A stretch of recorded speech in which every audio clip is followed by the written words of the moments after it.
इस कार्यक्रम के पुण्यार्जक हैं स्वर्गीय श्रीमती सुरेखा देवी की पुण्य स्मृति में श्री हीरा लाल जी, श्री नरेश कुमार, श्रीमती ममता, श्री महेश कुमार, श्रीमती रीना, प्रासूख, कशिश, महक एवं समस्त समाधिया परिवार, घाटोल, जिला बांसवाड़ा, राजस्थान। श्री विमल कुमार, श्रीमती मानू देवी, श्री रजनीश कुमार, श्रीमती नीलू, श्री विपिन कुमार, श्रीमती निशा हार्दी, चार्मी, जैनिल, जैनीश एवं समस्त लालवत परिवार, firm Vimal Kumar and sons, Ghatol, जिला बांसवाड़ा, राजस्थान।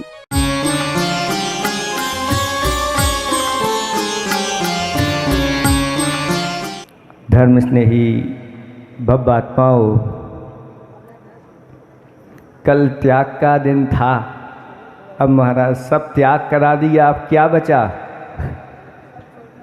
अब फिर भी एक धर्म आगे बचा है। अभी त्याग करने के बाद भी अभी आकिंचन अपने जीवन में नहीं आया।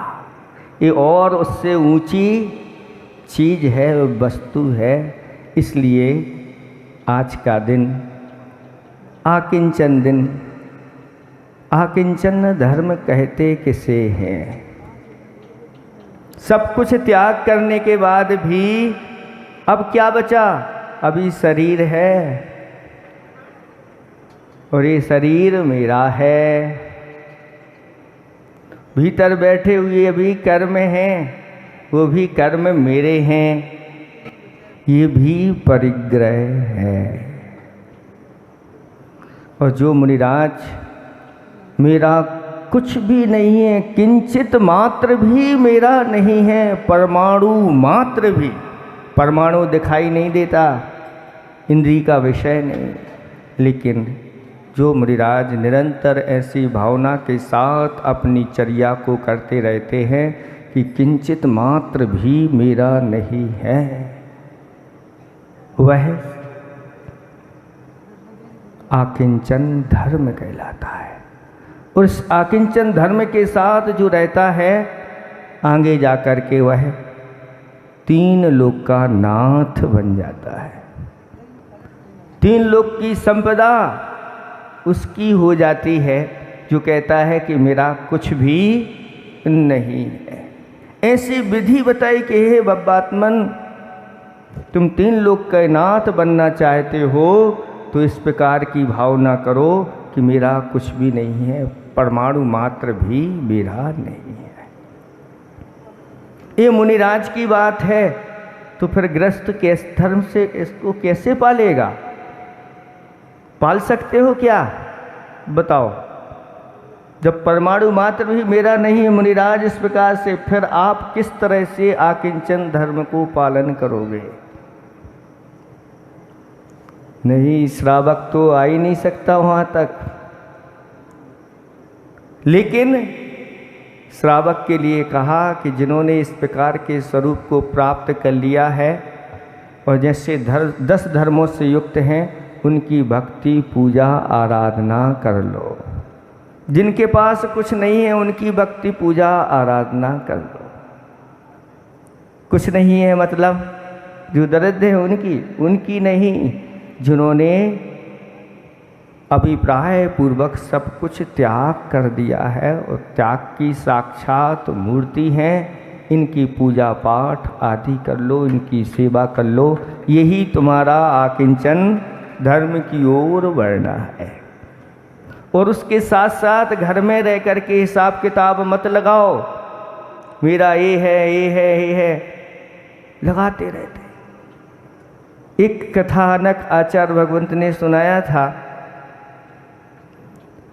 कि एक राजा है और रात्रि में वह चिंतन कर रहा है और उसने कुछ पंक्तियां तैयार कर ली हैं संस्कृत में। उस नगर में एक विद्वान जो बहुत दरिद्र था, स्थिति बहुत खराब थी, और उसके अंदर आया क्यों न राजा के यहाँ जाकर के कुछ चोरी कर लाओ, जिससे आगे की व्यवस्था अच्छी बन जाएगी। चोर नहीं था, लेकिन चोरी करने के लिए चला गया। और जैसे ही राजा के महल में प्रवेश किया तो इस उधेड़बुन में कि मैं क्या चोरी करूं, क्या नहीं करूं, क्या चोरी करूं, क्या नहीं करूं, ऐसे करते करते बहुत समय बीत गया। और जब सुबह होने के लिए थी तो देखा कि कुछ आवाज़ सी आ रही है, तो वह तुरंत जा कर के राजा जहाँ शयन कर रहा था उसी पलंग के नीचे घुस गया।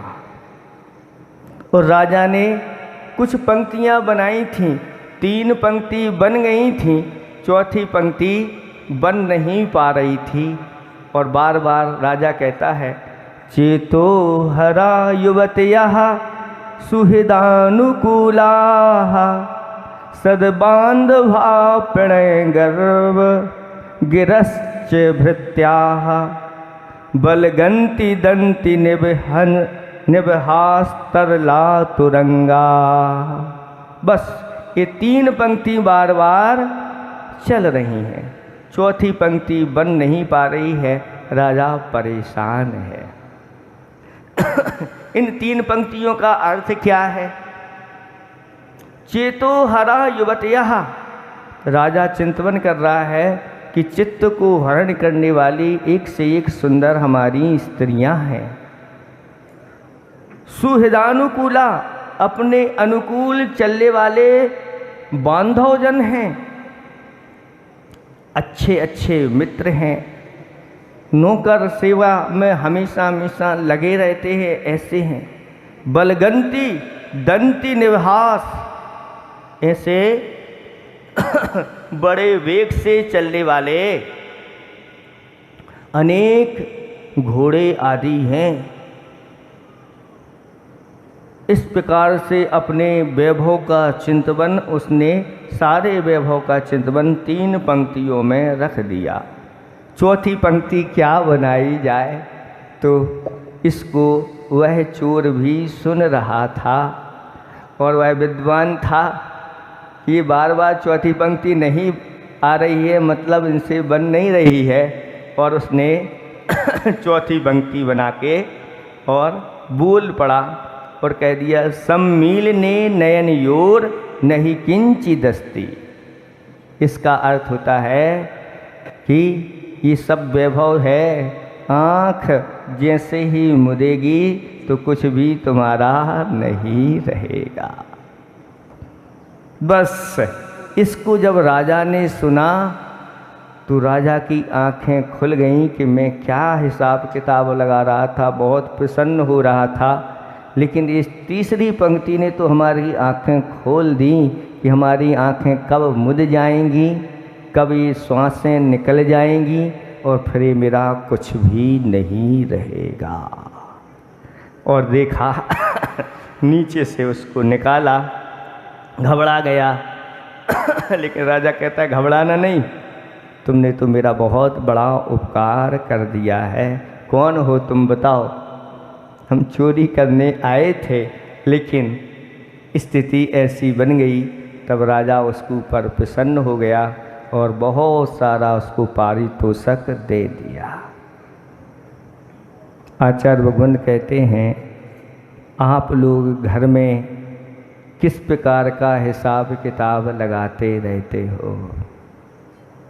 मेरे पास इतनी ज़मीन है, मेरी दुकानें हैं, वैभव है, आदि आदि, लेकिन चौथी पंक्ति का भी चिंतन कर लिया करे। आँख मुदने के बाद मेरा कुछ भी नहीं। घर माँ ही तृष्णा जो बढ़ावे, रुचि नहीं संसार सो। हैं? बहुधन बुराहु भला कहिए लीन पर। धन बुरा है कि अच्छा? बताओ। परीक्षा आप लोगों की भी कर लेते हैं, 9 दिन हो गए हैं, आज परीक्षा करते हैं। बताओ, धन बुरा है कि भला है? कुछ लोग कह रहे बुरा और कुछ लोग कह रहे अच्छा। महाराज धन नहीं होता तो अभी ये बोली लगी है, ये कहाँ से लग जाती? बहुधन बुरा हो भला कहिए। ये धन तो बुरा होता है, परिग्रह है, पाप है, लेकिन फिर भी इसको भला कहिए। इसको अगर भला बनाना चाहते हो तो लीन परोपकार, उसको लगा दो पर के उपकार में। दान में अगर यह लग जाता है तो यह धन भला हो जाता है, नहीं तो बुरा है। इस धन के चक्कर में, राज वैभव के चक्कर में, युग के आदि में 60,000 वर्ष लगा दिए 6 खंड को जीतने में और सब जीत करके आ गए, लेकिन चक्र प्रवेश नहीं कर रहा है। अब क्या बचा? कौन बचे जीतने के लिए? तो कहते हैं अभी भाई बचे हुए हैं, और भाइयों के पास खबर भेज दी तो बहुत सारे तो इनकी अधीनता स्वीकार कर ली, लेकिन बाहुबली तो बाहुबली थे। वह कहते हैं मुझे भरत चक्रवर्ती ने थोड़ी दिया ये वैभव, मुझे तो ये वैभव पिताजी ने दिया है। वो पिताजी का है, वो पिताजी का मैं किसी को क्यों दूँ? नहीं, मैं तो इसको स्वीकार करने वाला नहीं। अगर उनको चाहिए हो तो आ जाओ मैदान में, ले करके दिखाओ, क्योंकि आप जिसके पुत्र हैं उन्हीं का पुत्र मैं भी हूँ। और मैदान में सेनाएं दोनों तरफ डट करके खड़ी हो गई, लेकिन मंत्रियों ने बुद्धि लगा दी, ये दोनों चरम शरीरी हैं, इनका कुछ बिगड़ने वाला नहीं। पूरी की पूरी सेना का समापन हो जाएगा और निर्णय लिया गया कि भाई आप दोनों ही इसका निर्णय कर लो। और युद्ध प्रारंभ हो गए, और जो चक्रवर्ती 6 खंड का अधिपति, अपने आप को मानने वाला महाबलवान,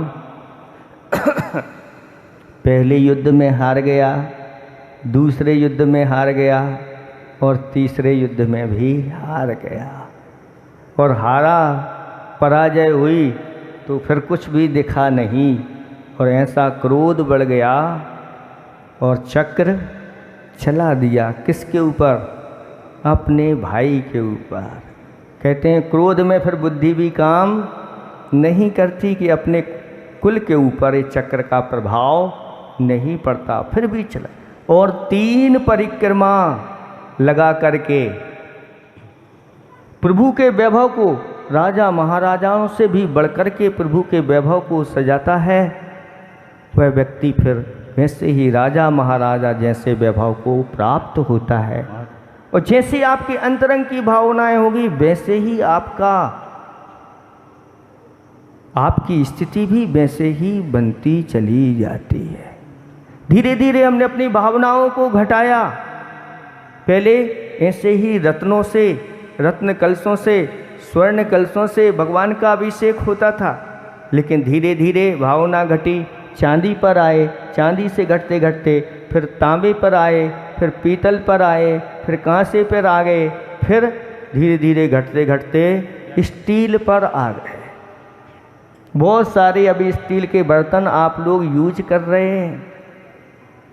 जिस प्रकार के बर्तन भगवान 3 लोक के नाथ की पूजन तो उत्तम पात्रों में होना चाहिए, उत्तम धातुओं में होना चाहिए। और जैसी आपने भावना की तो उसी के अनुसार भगवान ने कहा मेरी पूजा अभिषेक आदि आप स्टील में कर रहे हो, आपकी भी दशा यही होगी।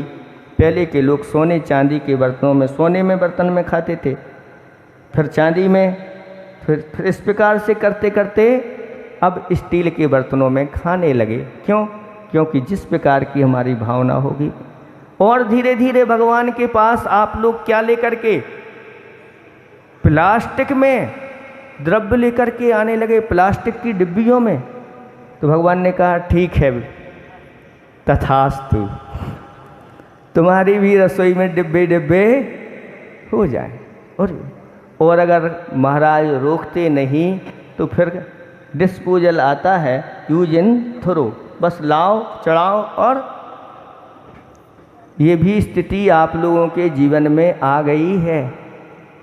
इसलिए फिर मुनिराजों के लिए उपदेश देने देना पड़ा और उपदेश में फिर पुनः आपके भाव वृद्धिगत हुए और फिर स्टील से पीतल, तांबा, चांदी और अब सोने से आप भगवान की आराधना, पूजा आदि करने लगे। एक बार भावना बनाओ, प्रत्येक घर में ऐसी भावना बनाओ कि भगवान मेरे घर में कम से कम इतनी तो सामग्री हो कि भगवान की मैं अभिषेक आदि जो भी है, पूजा की सामग्री आदि है, मेरी सोने की हो। एक बार भावना तो करो। धीरे धीरे भावना करते हैं तो कहते हैं ऐसे भी दिन आ जाते हैं। बहुत सारे लोगों ने ऐसे नियम लिए, महाराज हम नियम लेते हैं, आज अभी तक तो हम इस प्रकार के बर्तनों में करते आए हैं और अब मैं भगवान की पूजा आराधना चांदी के बर्तनों में करूँगा। जब ऐसा नियम उन्होंने लिया और जब चांदी के बर्तनों में वो पूजा करने लगे तो उनके चौके में सारे के सारे बर्तन, बहुत बड़े बड़े बर्तन चांदी के हो गए। जब उन्होंने महाराज का पड़गान किया तो सारे चौक चांदी के बर्तनों से आहार उनके लिए। ऐसी महिमा है दान की। जैसे आप अपने आराध्य के प्रति भावना करोगे वैसे ही भाव आपको प्राप्त होते हैं, वैसे ही परिणाम होते हैं। इसलिए अपने आराध्य के प्रति कभी कोई कमी मत रखना। कल मोक्ष कल्याणक का दिन है तो कोई खाली हाथ अपने घर से नहीं आना। अनंत चतुर्दशी है, लड्डू अगर आपके पास हो तो ठीक, और लड्डू नहीं हो तो कम से कम एक गोला तो अपने हाथ में लेकर के आना। और ये मोक्ष फल ही है और आज मैं ऐसे प्रभु को चढ़ा करके उस मोक्ष फल को प्राप्त करूं, इसी भावना के साथ। और हो सके अगर आपसे उपवास नहीं बनते हैं तो कोई बात नहीं, वर्ष में एक उपवास तो जरूर कर लेना और वो है अनंत चतुर्दशी का उपवास। कहते हैं जो संकल्प पूर्वक अनंत चतुर्दशी का उपवास करता है, लगातार अगर 14 वर्ष तक उपवास कर ले तो उसके लिए अनंत चतुष्टय की प्राप्ति आगे जाकर के होगी। ऐसा पुण्य संचय कर ले। जिनसे ज़्यादा उपवास नहीं बनते कोई बात नहीं, ये कम से कम चतुर्दशी का कोई रह ना जाए चतुर्दशी के दिन। और अगर ज़्यादा ना भी बने उपवास किसी से तो फिर कल के दिन कम से कम एक आसन तो करना। और अगर शक्ति है तो उपवास करना, और अगर और बीच की शक्ति है तो जल आदि लेकर के भी कर सकते हैं, लेकिन इसको करना बड़े आनंद के साथ। कल बहुत जल्दी कार्यक्रम प्रारंभ हो जाएगा। आप सोचें कि आपका इंतज़ार करेंगे तो इंतज़ार नहीं होगा। अब इसलिए इंतज़ार नहीं होगा क्योंकि बोली तो हो गई। इंतज़ार जब किया जाता है कि अब बोली होना है, लोग आएंगे, कि वहाँ पर चालू हो जाएगा। इसलिए कल सुबह से मंदिर के अंदर वह दृश्य बनेगा, यहाँ चारों ओर से आप लोग अनुमोदना करेंगे। कोई कल के दिन प्रयास प्रतिदिन तो आप करते हो, भगवान का फ्री में खूब करते हो, मना नहीं है। कल के दिन कोई भी फ्री नहीं करेगा। कुछ ना कुछ एक राशि एक कलश की रख देना और अपनी राशि दे करके, और अगर उतनी राशि भी किसी की देने की भावना शक्ति नहीं हो तो भी एक कोई ना कोई अपनी राशि बना करके और वहाँ उसमें डाल देना। बिना उसके कोई अभिषेक नहीं करेगा कल का दिन, क्योंकि लोगों ने इतनी बड़ी बड़ी बोलियां ली हैं। कम से कम उनको देख करके तो हमारा भी कुछ राशि और भगवान वास्तु पूज की हमारे ऊपर भी कृपा हो जाए कि हम भी ऐसे ही बड़ी बड़ी दान राशि दे सकें, जिसके माध्यम से हमारी परिग्रह के प्रति तृष्णा कम हो जाए और हमारे अंदर भी ये आकिंचन धर्म आ जाए। इन्हीं भावना के साथ अहिंसा परमो धर्म की मुनिवर श्री विमल सागर महाराज जी की जय। मुनि संघ की।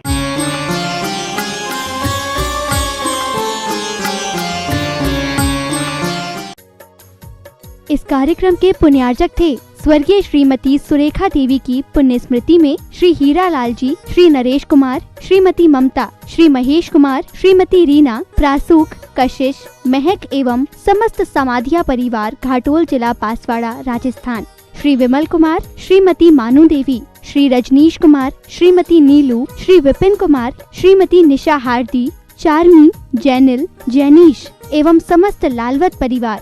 Firm Vimal Kumar and sons, Ghatol, जिला बांसवाड़ा, राजस्थान।